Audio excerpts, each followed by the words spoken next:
You probably have the same issue that I'm having. The microwave light won't turn off. It won't go high, low, off, or anything. So chances are I have a bad triac.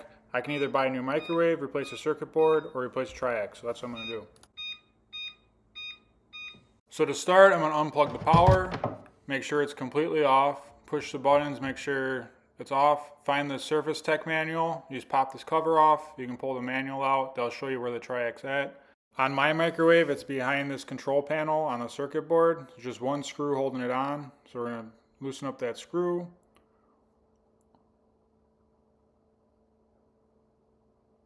Open up the microwave door. And this thing just pulls up and pops open. There's a little hinge that holds it in place on mine. But yeah, there's all the controls and stuff, and then you can see there's the two triacs. We got, mine's gonna be the one on the bottom. It varies on each microwave.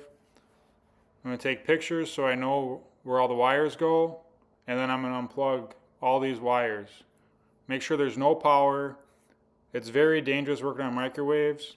There's a high voltage capacitor that holds power, so you wanna stay completely clear of that. So you can carefully disconnect all these wires.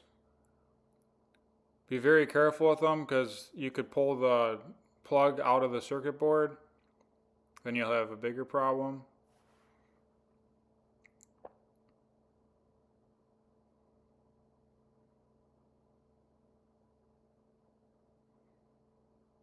Once you get everything unplugged, you can actually pull this panel off the microwave, undo the ground.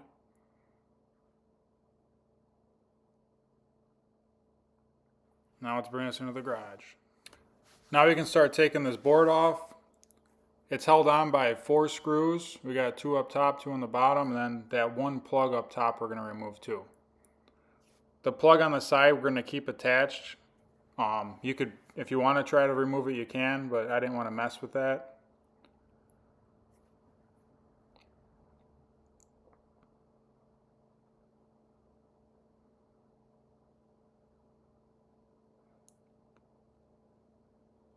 Now this plug's a little tricky.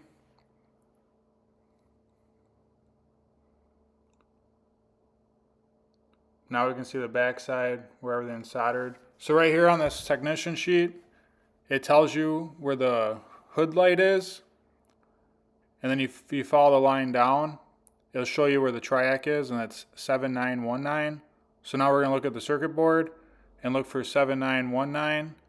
So that's what I'm going to be removing, that black triac right there. It's held in, it's got 3 prongs on it. It's soldered on the back side.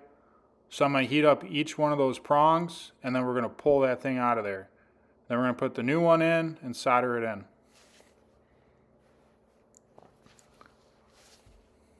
I just got this little solder iron off Amazon. It's a Weller. It's got a nice little LED light on it. It did a good job. I found it easier to grab the triac with some needle nose pliers. While I'm heating up the prongs, I'm pulling a little bit, and eventually I'll be able to just get it right out. I got to keep bouncing between all 3 prongs to keep the solder melted. And then there we go.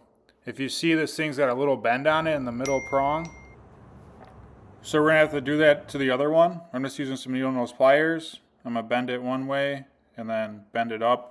And make sure you have this thing the exact same way as the one you took out. And make sure you purchase the exact same triacs as you took out of there. They have part numbers on them.